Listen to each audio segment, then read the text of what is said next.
अरे रघु, 2 किलो शक्कर तो देना। यह लीजिए। अरे वो रघु क्या है ना, मेरे पास अभी पैसे नहीं है और घर में चाय बन रही है और चीनी खत्म हो गई, इसलिए तुम्हारे पास आ गया। तुम पैसे कल ले लेना। वैसे भी हम कहाँ भागे जा रहे हैं, इसी गांव के तो है। कोई बात नहीं भाई, तुम कल पैसे दे देना। थोड़ी देर बाद रघु की दुकान पर राकेश नाम का आदमी आता है और बोलता है, अरे रघु, 1 किलो चावल देना। अरे कहाँ जा रहे हो भाई, चावल के पैसे नहीं दिए। माफ करना रघु, मेरे पास पैसे नहीं हैं और घर में खाने का दाना तक नहीं है। अगर आज तुमने यह चावल नहीं दिए तो आज मेरे पूरे परिवार को भूखा ही सोना पड़ेगा। अच्छा ठीक है भाई, कोई बात नहीं, तुम बाद में पैसे दे देना। दूसरे दिन राकेश फिर से आता है और उधारी पर सामान लेकर जाता है। ऐसा वह लगातार करने लगता है। अरे भाई, तुम लोगों को इतना उधार देते फिरते हो, इसमें तुम्हारा नुकसान नहीं होता? और सामान लाने के लिए तुम्हारे पास धन कहाँ से आता है? सब ईश्वर की कृपा है। ईश्वर की कृपा से मेरी दुकान बहुत अच्छी चलती है और जिसे जरूरत होती है मैं उसे उधारी पर सामान दे देता हूँ। वैसे भी वह लोग कहाँ भागे जा रहे हैं, आज न कल उधारी चुका ही देंगे। जरूरत के समय तो दूसरों की सहायता करनी चाहिए ना। अभी राकेश को ही देख लो, बेचारा कितनी तंगी में चल रहा है। अगर आज मैं चावल देने से इनकार कर देता तो उसका परिवार भूखा सोता।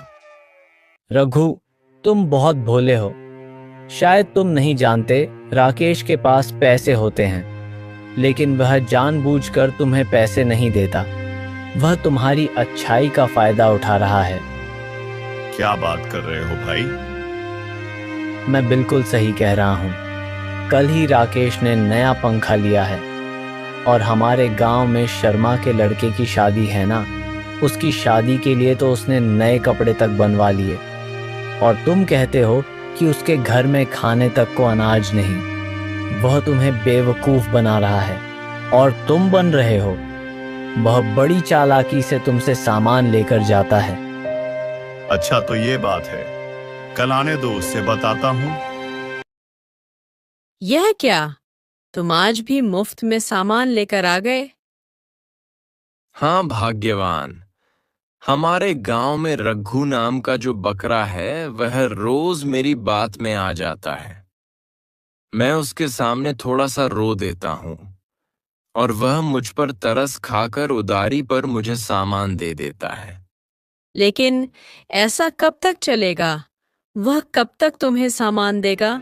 कभी ना कभी तो तुम्हें उसके पैसे देने ही होंगे। अरे तुम चिंता मत करो, मैं और उस रघु के पैसे दूंगा? बिल्कुल भी नहीं। वैसे भी उसकी दुकान तो बहुत अच्छी चल रही है। थोड़ा सा सामान मुफ्त में दे देगा तो उसका क्या ही चला जाएगा। अगर उसने पैसे मांगे भी, मैं उसके सामने रोकर दिखावा कर दूंगा कि मेरे पास पैसे नहीं है। वह बेवकूफ तुरंत मान जाएगा और खुद ही कहेगा कि कोई बात नहीं, बाद में दे देना। और वह गांव में सिर्फ मुझे ही थोड़ी उधारी देता है, और भी लोग हैं। कल तुम देखना, कल मैं उसे 5 किलो गेहूं मुफ्त में लेकर आता हूँ। दूसरे दिन राकेश फिर रघु की दुकान पर जाता है और 5 किलो गेहूं मांगता है। राकेश, अब मैं तुम्हें सामान तभी दूंगा जब तुम मेरे पुराने पैसे लौटा दोगे। अब तक तुमने पूरे 500 रुपए का सामान मुझे उधारी पर ले लिया है। वह पैसे चुका दो, फिर ही मैं तुम्हें गेहूं दूंगा। ऐसा मत कहो रघु, मेरा बेटा बहुत बीमार है और उसे बहुत भूख लगी है। घर में खाने के लिए एक दाना अनाज तक नहीं है। सारा कुछ खत्म हो गया है अगर तुम मेरी मदद नहीं करोगे तो मेरा बेटा भूखा मर जाएगा। मैं बहुत उम्मीद से तुम्हारे पास आया हूँ। बस करो राकेश, और कितना झूठ बोलोगे? भगवान ना करें कि तुम्हारा बेटा सच में ही बीमार हो जाए। क्यों इतना झूठ बोल रहे हो? चंद रुपए बचाने के लिए तुम इतना गिर सकते हो? मैंने सोचा भी नहीं था। मुझे तुम्हारे बारे में सब कुछ पता है। तुम जानबूझकर मेरे पास आकर मुफ्त में सामान ले जाते हो। अब मैं तुम्हारी कुछ नहीं सुनूंगा। तुम्हें मेरे पैसे देने ही होंगे। आज तुम्हें कोई सामान नहीं दूंगा। अरे 5 किलो गेहूं तो मांगा है, पूरे गेहूं की बोरी तो नहीं मांगी। थोड़ी सी मदद कर दोगे तो तुम्हारा क्या जाएगा? और तुम तो ऐसे कह रहे हो जैसे पूरे गांव में मैं ही एक अकेला हूं जो तुमसे उधारी रे लेता फिरता हूं। और भी तो लोग हैं, उन लोगों को भी तुम उधारी देते हो। हाँ देता हूं, लेकिन वह लोग तुम्हारी तरह नहीं है। उन सब ने मुझे पैसे दिए हैं, लेकिन एक तुम ही ऐसे हो जिसने मुझे आज तक उधारी के पैसे नहीं लौटाए। तुमने झूठ बोल बोल कर मुझे सामान लिया है। अगर सचमुच तुम्हें जरूरत होती तो मैं तुम्हारी सहायता भी कर देता, लेकिन तुमने झूठ बोला है और यह गलत है। अच्छा, तो तुम मुझे सामान नहीं दोगे? देख लेना, जिस दुकान के भरोसे तुम इतना अकड़ के बोल रहे हो ना, एक दिन वही दुकान बंद हो जाएगी। तब तुम्हें समझ आएगा। तुम्हारे कहने से कुछ नहीं होने वाला। मुझे मेरे कर्मों पर और मेरे ईश्वर पर पूरा भरोसा है, लेकिन अगर मैं तुम जैसे लोगों को उधारी देता फिरूंगा तो जरूर मेरी एक दिन दुकान बंद हो जाएगी। अब निकलो यहां से, तुम्हें कुछ नहीं मिलने वाला। अभी के लिए मैं यहां से जा रहा हूं, लेकिन तुम्हें इसकी कीमत चुकानी पड़ेगी। क्या हुआ, आज खाली हाथ आ गए? हाँ कुंती, उसे मेरे बारे में पता चल गया है। आज तो उसने साफ साफ सामान देने से मना कर दिया। आज तो उसके तेवर कुछ अलग ही थे। बड़ा अकड़ के बात कर रहा था। उसे तो सबक सिखाना पड़ेगा। उसकी यह अकड़ उसकी दुकान की वजह से है, जो बहुत चल रही है। उससे उसे अच्छा मुनाफा होता है। आज जिस तरह से उसने मुझसे बात की, मुझे उस पर बहुत गुस्सा आ रहा है। अगर उसकी दुकान ना उसे छीन ली तो मेरा भी नाम राकेश नहीं। वैसे तुम करने क्या वाले हो? मैं सिर्फ बोलूंगा नहीं, करके दिखाऊंगा। तुम देख लेना। उसी दिन राकेश रात में चोरी छुपे रघु की दुकान पर जाता है और अनाज में मिलावट करके आता है। 2 दिन बाद एक आदमी आता है। ए रघु, बाहर निकल। तूने अनाज में क्या मिलाया था? तेरे दुकान का आटा खाकर मेरे घर के सारे लोग बीमार पड़ गए। भाई साहब, आप ये क्या कह रहे हैं? ऐसा कैसे हो सकता है? भला मैं अनाज में कुछ क्यों मिलाऊंगा? हाँ भाई साहब, आप बिल्कुल सही कह रहे हैं। कल मैं इनके यहाँ से चावल लेकर गई थी। उसे चावल में दूसरे भी नकली मिलावटी चावल थे। राकेश यह बातें सुन बहुत खुश हो जाता है और बीच में आकर बोलता है, छीछ रघु, तुम चंद रुपए के लिए इतना गिर सकते हो, मैं तो कभी सोचा भी नहीं था। तुम पैसों के लालच में आकर दूसरों के जीवन से खिलवाड़ कर रहे हो। तुम्हारे इस मिलावटी खाने से किसी की जान भी जा सकती थी। सब लोग तुम पर भरोसा करते हैं और तुमसे सामान खरीदते हैं, और तुमने उनके साथ ऐसा किया। तुम्हें शर्म आनी चाहिए। ये सब झूठ है। आप सब लोग मेरे बातों पर यकीन क्यों नहीं करते? मैंने ऐसा कुछ भी नहीं किया है।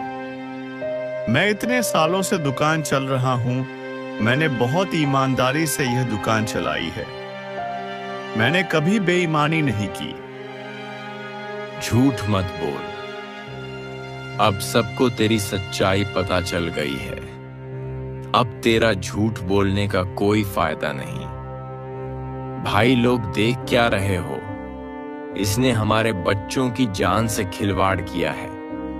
इसको सबक मिलना ही चाहिए। मारो इसे। नहीं नहीं, रुक जाओ सब। इस बात का फैसला पंचायत में होगा। सरपंच जी, मेरी बात का यकीन कीजिए। मैंने कुछ भी नहीं किया है। सरपंच जी, यह झूठ बोल रहा है। इसने लालच में आकर यह सब कुछ किया है। वही मैं सोचूं कि लोगों को उधर ही देता क्यों करता है। इसके पास इतने पैसे कहां से आता है जो इसकी दुकान हमेशा भरी रहती है? पता नहीं कब से ये लोगों को ऐसे ही ठगता आ रहा है। ये लोगों की जिंदगी से खिलवाड़ है। इसे सजा जरूर मिलनी चाहिए। सरपंच जी, मेरी बात सुनिए। कोई बेईमानी नहीं की और ना ही मैं ऐसा करने की कभी सोच सकता हूं। रही उधारी देने की बात, वह तो मैं लोगों की मदद करता था। किसी के पास पैसे रहते थे तो किसी के पास नहीं रहते थे, इसलिए मैं उनकी मदद कर देता था। यह गलत है सरपंच जी। मेरे साथ यह अन्याय है। आज तक कभी किसी की मेरे पास शिकायत नहीं आई। मेरा सामान हमेशा अच्छे दर्जे का होता है। फिर आज ही क्यों? इसमें मेरा कोई हाथ नहीं है। मैंने कुछ नहीं किया। सरपंच जी, यह झूठ बोल रहा है। मैंने इसे अपनी आंखों से देखा है, अनाज में मिलावट करते हुए। इस बात का मैं गवाह हूं। आज से ही नहीं, यह कई दिनों से मिलावट करता आ रहा है, लेकिन शायद तब कम मिलावट करता था, इसलिए पकड़ा नहीं गया। लेकिन अब यह लालच में जाकर ज्यादा मिलावट कर रहा है, इसलिए लोगों की तबीयत खराब होने लगी। राकेश, मैंने तुम्हें उधारी देने से मना किया, इसलिए तो झूठ बोल रहा है ना? कहीं यह सब तूने तो नहीं किया? राम राम राम। सरपंच जी, देखिए तो जरा। उल्टा चोर कोतवाल को डांटे। दुकान तेरी है, मेरी नहीं। मिलावट तू करता है और तेरी हिम्मत, तू मुझ पर इल्जाम लगाता है। सरपंच जी, इसकी बातों पर बिल्कुल यकीन मत कीजिए। यह पूरी तरह से फंस चुका है, इसलिए अब झूठ पर झूठ बोले जा रहा है। क्यों गांव वालों, मैं सच कह रहा हूं ना? इसे सजा मिलनी चाहिए या नहीं? मैं तो कहता हूं इस गांव में रहने का कोई अधिकार नहीं। राकेश बिल्कुल ठीक कह रहा है। रघु को सजा मिलनी चाहिए। इसे यहाँ रहने का कोई अधिकार नहीं। इसे धक्के मारकर गांव से बाहर निकाल दो। रघु, हम तुम्हें भला आदमी समझते थे, लेकिन तुम इतनी घटिया किस्म के आदमी निकलोगे यह हमें नहीं पता था। तुमने गांव वालों की जान से खिलवाड़ किया है। सारे लोग तुम पर भरोसा कर तुम्हारे दुकान से सामान ले जाते थे। आज उनकी जान पर बनाई है, वह भी सिर्फ तुम्हारी वजह से। तुमने पैसों के लालच में आकर लोगों को धोखा दिया है, उनके साथ बेईमानी की है। तुम्हें इसकी सजा जरूर मिलेगी। तुम्हें अभी इसी वक्त यह गांव छोड़कर यहां से जाना होगा। तुम्हें गांव में रहने का कोई अधिकार नहीं। सरपंच जी, मैं बेकसूर हूं। मेरी बात तो सुनिए, ऐसा मत कीजिए। मैं कहां जाऊंगा? वह दुकान ही तो मेरी कमाई का जरिया है। मैं क्या काम करूंगा? कहाँ रहूंगा? मेरे बारे में कुछ सोचिए सरपंच जी। वह तो तुम्हें बेईमानी और धोखाधड़ी करने से पहले सोचना था। अब हमने फैसला सुना दिया है और सारे गांव वालों को भी यह फैसला मंजूर है। तुम्हें यहाँ से जाना ही होगा। रघु निराश हो जाता है और अपनी पत्नी को लेकर गांव छोड़कर चला जाता है। अब हम कहाँ जाएंगे, कहाँ रहेंगे? ये सब क्या हो गया? मैंने तो कभी सोचा भी नहीं था कि ऐसा भी कुछ होगा। आपने कितनी ईमानदारी से कितने सालों से ये दुकान चलाई है, लेकिन आज तक ऐसा नहीं हुआ। ये सब हुआ तो हुआ कैसे? और ये सब इल्जाम आप पर कैसे लग गया? मैं नहीं जानता शोभा, लेकिन यह जरूर किसी की चाल है। मुझे तो राकेश पर ही शक है। उस दिन मैं राकेश को उधारी देने से मना किया था। जरूर उसने ही यह सब किया है। मैंने तो आपसे पहले ही कहा था कि लोगों को उधारी देना अच्छी बात नहीं है। आपने ही उसे सिर पर चढ़ा रखा था। अब देख लिया, आपने इतने दिनों तक उसकी मदद की बदले में उसने आपको क्या दिया? अब जो हुआ सो हुआ शोभा।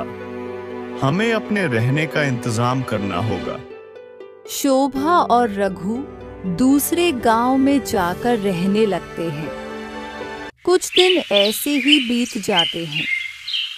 हमने रहने का इंतजाम तो कर लिया, लेकिन अब हमें पैसों का इंतजाम भी करना पड़ेगा। कुछ ना कुछ काम तो देखना ही पड़ेगा।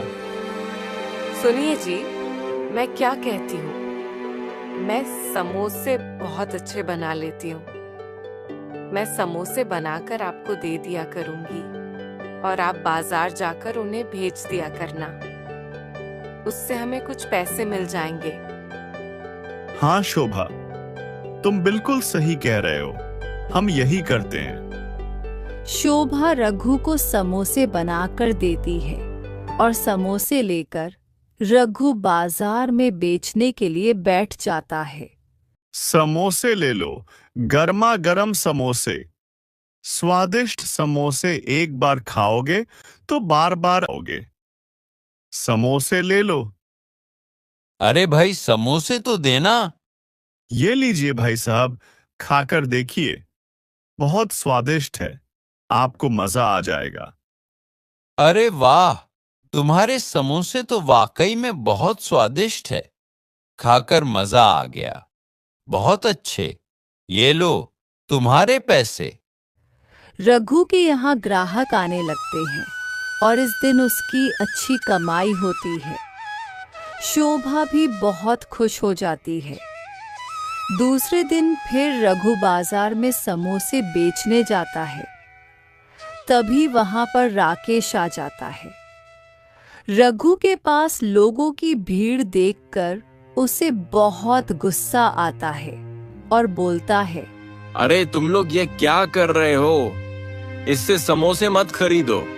ये एक नंबर का बदमाश है। तुम लोग नहीं जानते, इसे हमारे गांव से धक्के मारकर बाहर निकाला गया है। इसकी पहले किराने की दुकान थी, उसमें यह लालची आदमी मिलावट करके बेचता था और लोगों की जान से खेलता था। इसने जरूर समोसे में भी कुछ ना कुछ मिलाया होगा। इससे समोसे लेना मतलब जान जोखिम में डालना है। ऐसे गंदे आदमी से समोसे मत खरीदो। लोग उसकी बातों में आ जाते हैं और सारे लोग चले जाते हैं। क्यों रघु, कैसी रही? अब तो तेरे समोसे भी कोई नहीं खरीदेगा। अगर उसे दिन तूने मुझे उधार दे दिया होता तो आज तुझे ये सब भुगतने की जरूरत नहीं पड़ती। लेकिन तुझे तो बड़ी अकड़ थी। अब क्या हो गया? कहाँ गई तेरी दुकान जिस पर तुम्हारा इतरा कर बैठा करता था और अब तो समोसे बेच रहा है? देख लेना, तेरे समोसे भी कोई नहीं खरीदेगा। तुझे तो भूखे मरने की नौबत आएगी। एहसान फरामोश कहीं के। मैंने तेरा क्या बिगाड़ा है जो तू मेरे साथ यह सब कर रहा है। मैंने तेरी कितनी बार मदद की, उसके बदले में तूने मुझे यह दिया। तेरे जैसा एहसान फरामोश मैंने आज तक नहीं देखा। भूल मत, ऊपर वाला सब देख रहा है। एक दिन तुझे तेरी किए की सजा जरूर मिलकर रहेगी। कोई मुझ पर भरोसा करें या ना करें, लेकिन ऊपर वाले को सब कुछ पता है कि किसने क्या किया है। तो इस गलतफहमी में मत रहना कि तू जीत गया है। तुझे इस बात की सजा एक न एक दिन जरूर मिलेगी। ऐसा कहकर रघु वहां से चला जाता है। ये क्या? आज समोसे नहीं बिके? समोसे सारे बिक जाते, लेकिन वह राकेश वहां भी आ गया। और रघु ने शोभा को सारी बातें बताई। दूसरे दिन रघु फिर समोसे बेचने गया। तभी एक बूढ़ी औरत उससे नीचे गिरी हुई दिखाई दी। अरे माझी, क्या हुआ? आप ऐसे क्यों गिरी गई? आपकी तबीयत ठीक नहीं है क्या? आपका घर कहाँ पर है? हाँ बेटा, मुझे चक्कर आ गए थे। मेरा घर पास में ही है। कोई बात नहीं, मैं आपको आपके घर छोड़कर आता हूँ। आप चलिए मेरे साथ। रघु उसे बूढ़ी औरत को उसके घर छोड़ने चला जाता है। बेटा, भगवान तुम्हारा भला करे। तुमने मेरी मदद की। बहुत बहुत धन्यवाद बेटा। वापस आकर देखता है तो उसके समोसे की टोकरी वहां पर नहीं होती। हे भगवान, मेरी समोसे की टोकरी कौन उठाकर ले गया? अब मैं क्या करूंगा? क्या बेचूंगा? आज तो मुझे खाली हाथ ही घर लौटना पड़ेगा। रघु उदास होकर घर चला जाता है और शोभा को सारी बातें बताता है।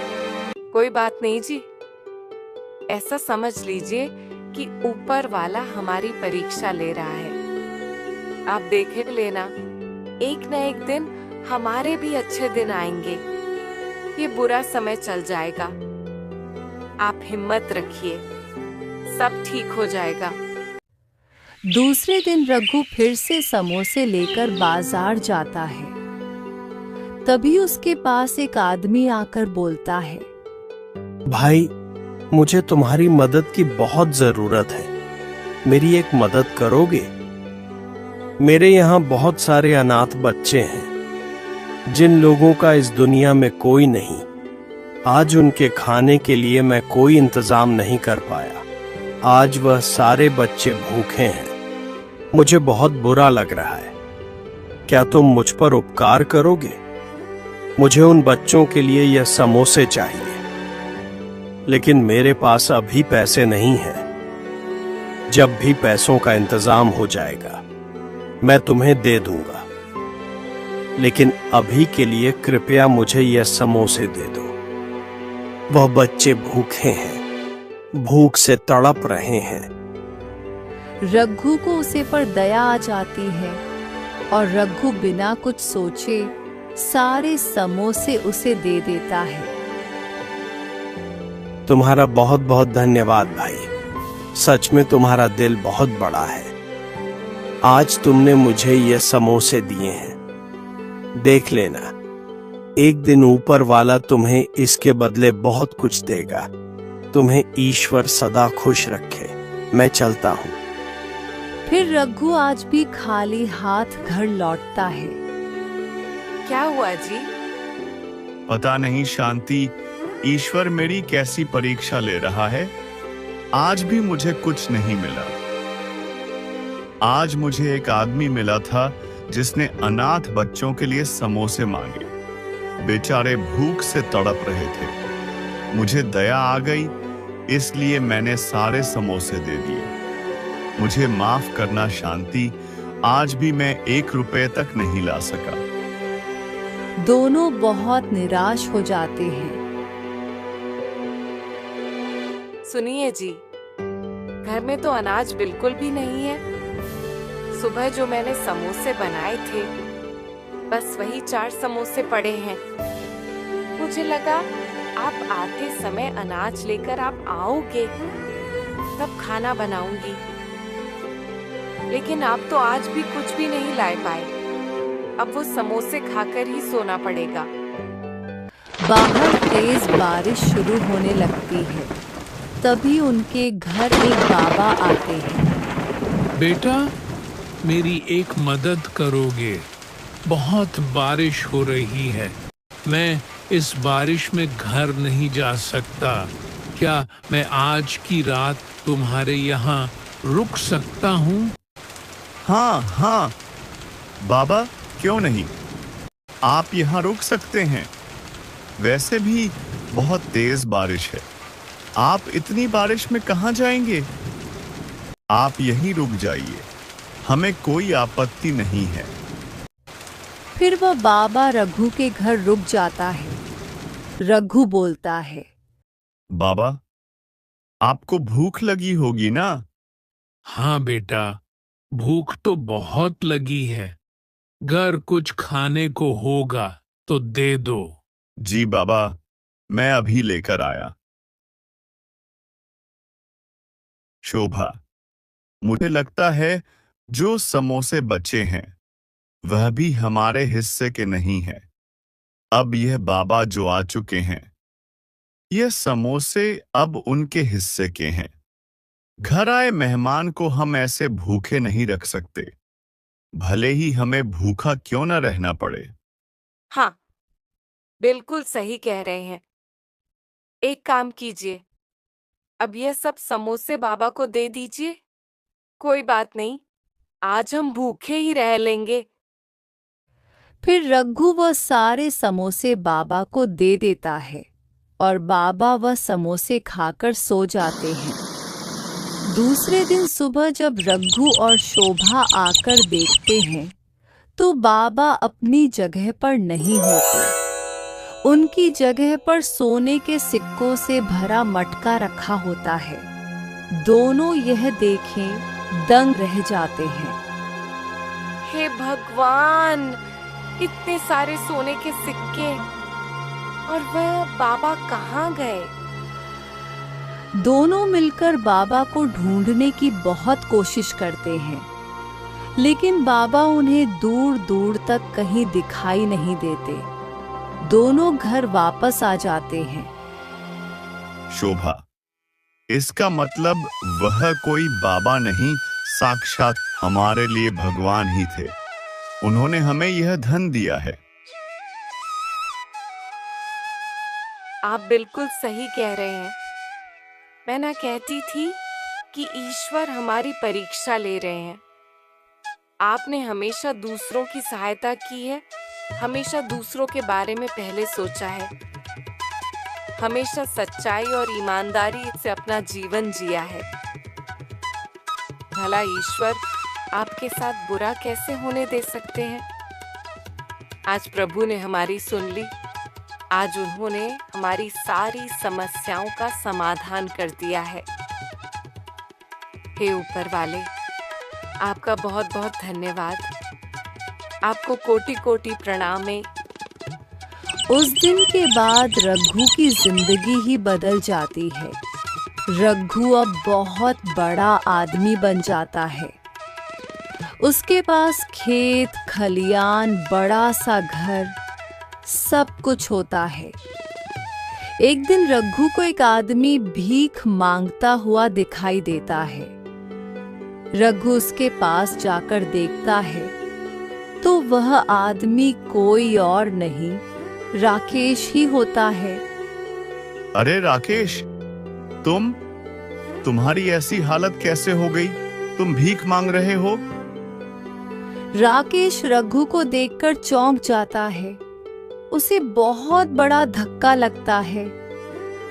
क्या बताऊं, मेरे बेटे की तबीयत बहुत खराब है। उसके ऑपरेशन के लिए डॉक्टर साहब ने बहुत पैसे मांगे हैं। उसके इलाज के लिए मेरे खेत तक बिक गए। अब मेरे पास कुछ नहीं बचा है, इसलिए भीख मांग रहा हूँ। तुम उठो यहाँ से, मैं तुम्हारे बच्चे का इलाज कराऊंगा। वह जरूर ठीक हो जाएगा। तुम चिंता मत करो। रघु राकेश के बच्चे का इलाज करवाता है और राकेश को थोड़े बहुत पैसे भी देता है। रघु मेरे भाई, मुझे माफ कर दे। मुझे मेरे किए की सजा मिली है। यह मेरे ही कर्मों की सजा है। मैंने तेरे साथ इतना बुरा किया, तुझे गांव से तक निकाल दिया गया, वह भी सिर्फ मेरी वजह से। तेरी तो कोई गलती भी नहीं थी, फिर भी तूने मेरी मदद की, मेरे बच्चे की जान बचाई। आज तू मेरे लिए किसी भगवान से कम नहीं है। मुझे माफ कर दे रघु, मैंने यह सब गुस्से में आकर किया। मेरी मति मारी गई थी। मैंने तुझ ईमानदार और नेक दिल आदमी पर झूठे इल्जाम लगाए। मुझे माफ कर दे। राकेश, तुझे तेरी गलती का एहसास हो गया ना? यही काफी है। मैंने तुझे माफ किया। अब तू घर जा और घर जाकर अपने बेटे के अच्छे से देखभाल करना, और किसी चीज की जरूरत पड़े तो मुझे बताना। मैं तुम्हारी मदद जरूर करूंगा। मैं ऐसे घर नहीं जाऊंगा। आज तू भी मेरे साथ चलेगा। मैं सारे गांव वालों के सामने, सारे पंचायत के सामने तुझसे माफी मांगकर सबकी गलतफहमी दूर करना चाहता हूं। तू मेरे साथ चल। राकेश रघु को अपने गांव लेकर जाता है और सारे लोगों के सामने माफी मांगता है। राकेश, तुम्हें शर्म आनी चाहिए। तुम इतना घिनौना काम कैसे कर सकते हो? तुमने बेचारे रघु को इस गांव से निकाल दिया, जबकि उसकी कोई गलती भी नहीं थी। और तो और, तुमने गांव वालों की जान से खिलवाड़ किया। मिलावट तुमने की थी। तुम्हें इसकी सजा मिलनी चाहिए। गांव वालों, मारो इसे। अरे नहीं नहीं, ऐसा मत कीजिए। मेरी बात सुनिए। राकेश को उसके किए एक सजा मिल चुकी है। मुझे उससे कोई शिकायत नहीं है। आप लोग उसे छोड़ दीजिए। अब राकेश पहले जैसा नहीं रहा। अगर होता तो सारे गांव वालों के सामने सच नहीं बताता। मेरी आप सबसे यही अनुरोध है कि आप सभी उसे माफ कर दीजिए। आज के बाद यह ऐसा कुछ नहीं करेगा। इसे अपना सबक मिल चुका है। सारे गांव वाले रघु की बात मान लेते हैं। इसकी गलती माफी लायक नहीं है। इसने तुम्हारे साथ भी बहुत गलत किया है, फिर भी तुम इसे छोड़ रहे हो। सच में तुम्हारा दिल बहुत बड़ा है रघु। तुम्हारी जगह कोई और होता तो इसकी मदद नहीं करता। तुम्हारे कहने पर हम इसे छोड़ रहे हैं, नहीं तो इसे अच्छे से सबक सिखाते। तुम्हारा यह एहसान मैं कभी नहीं चुका पाऊंगा रघु। सचमुच तुम्हारा दिल बहुत बड़ा है। आज मैं तुम्हारे सामने खुद को बहुत छोटा महसूस कर रहा हूं। मुझे अपने आप पर शर्म आ रही है। देखा शोभा, जब भी किसी के साथ बुरा होता है तो वह ऐसे ही नहीं होता। हर चीज के पीछे कोई न कोई कारण छुपा होता है। रात के बाद सवेरा जरूर होता है। अगर हम यह गांव छोड़कर नहीं गए होते तो आज यह दिन न आता, तो आज हमारे पास इतना सब कुछ नहीं होता, इतना धन भी नहीं होता। अच्छे दिन देखने के लिए बुरे दिन देखना भी जरूरी है। भगवान किसी न किसी रूप में परीक्षा भी लेते हैं और उसका फल भी देते हैं।